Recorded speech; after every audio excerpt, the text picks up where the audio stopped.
ए हिँड्दैछौँ हामी टाढा छ ऊ छोरी अगाडि गएछन्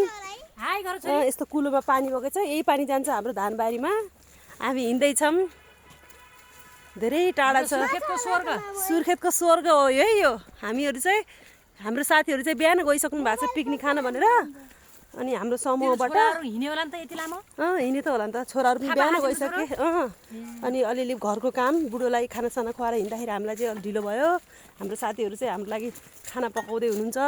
चिया खाजा बनाउँदै हुनुहुन्छ हजुरहरू पनि पिकनिक खेल्न आउन सक्नुहुन्छ हाम्रो यो सुर्खेतको ठाउँमा स्वर्ग छ हाम्रो यहाँ स्वर्ग खोज्न अन्त जानु पर्दैन सुर्खेतको मुटु ल साथी आउनु उहाँ मेरो जेठानी दिदी हुनुहुन्छ यिनले गर्दा ढिलो भयो है मलाई चाहिँ म चाहिँ आनन्दले बसी आएको छोरी त हेर ल ल है त हजुरहरू पनि आउन सक्नुहुन्छ त्यो हाम्रो सामान गइसकेको छ सिमीको झोल बनाएँ ग्रेभी मैले हिजो भनेको थिएँ नि त्यही स्टाइलले